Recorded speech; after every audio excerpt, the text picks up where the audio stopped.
much about history. Hi, and welcome to Seed Grower Stacker's channel as we look back in history through coins. Okay, today we're going to do part 3 and the final episode of the double dime, also known as the 20-cent piece. But wait, this just in. Breaking news. Cherry Picker's Guide identifies 20 cents varieties. As you can see here, we have the Cherry Picker's Guide, I believe volume 2, which discusses different varieties of the 20-cent coin. First off, we have an introduction to the 20-cent pieces and a brief description, and also recommendations if you want to study these coins a little bit further. You can go ahead and pause the video if you'd like to go ahead and read it yourself. First off, they've got two varieties for the 1876 Philadelphia and Carson City, designated FS 801 and FS 101, but that's for a video of another time. If you recall in part 2, PCGS did a short description of the 1875 coin from each of the three mints that produced them. This, of course, is the San Francisco Mint. And I want to point out where it says, keep an eye open for the SOS variety, which shows a repunched mint mark.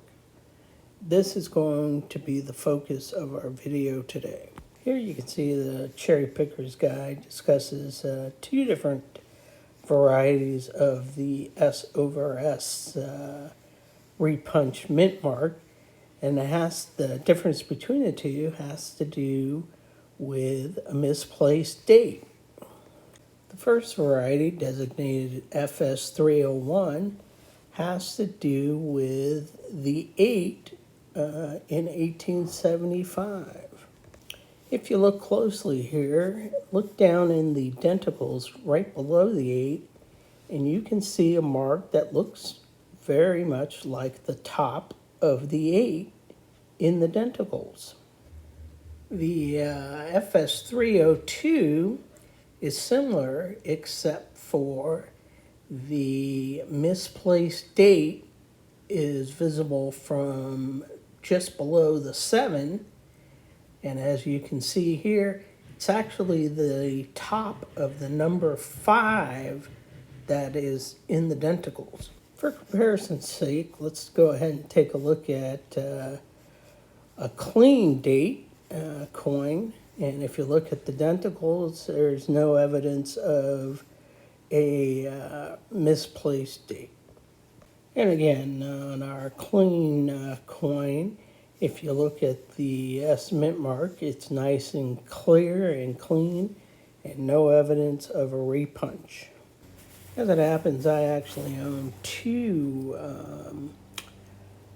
1875 S/S varieties. As you can see, this one is graded 1875 SOS, FS 302, MPD, misplaced date 001, graded as a VG8.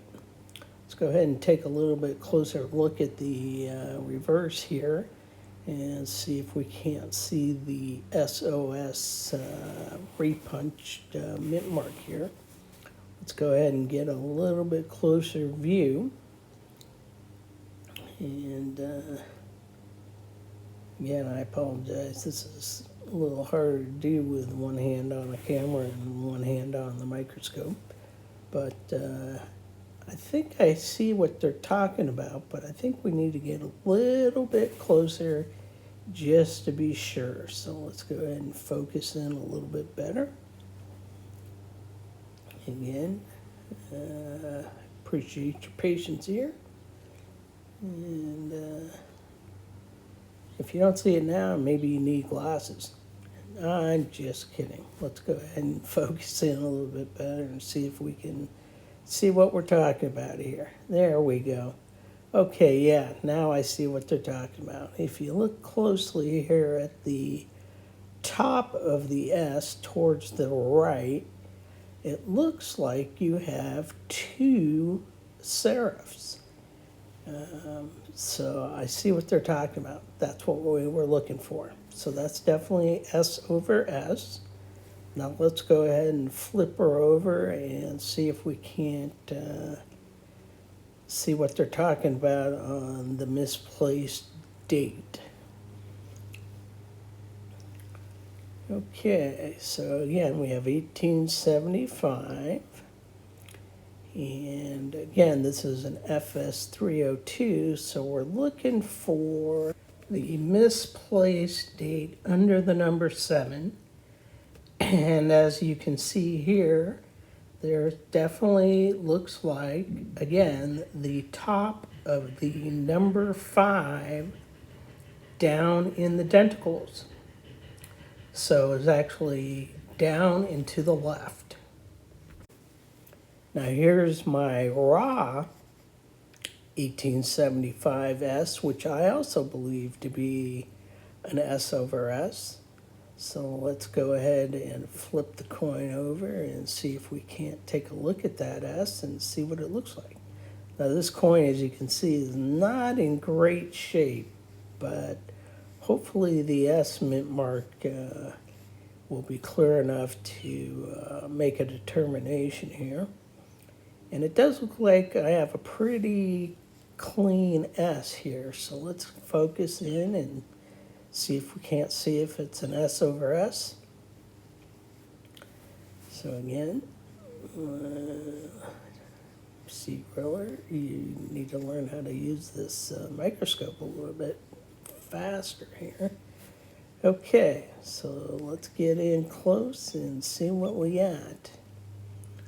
Okay, I'm starting to see, I think this might be what we're looking for, but let's get in closer just to make sure. So bear with me here, and let's see if we can't get a closer look at it. Okay.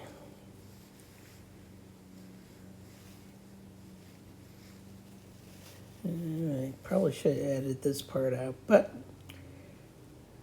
it is what it is.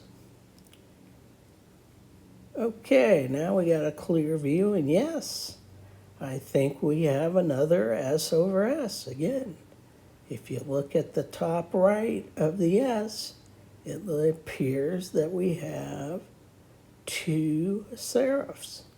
So I'm going to call this S over S. Now let's go ahead and flip this coin over and see which variety of the misplaced date we might have here. Okay, again, 1875.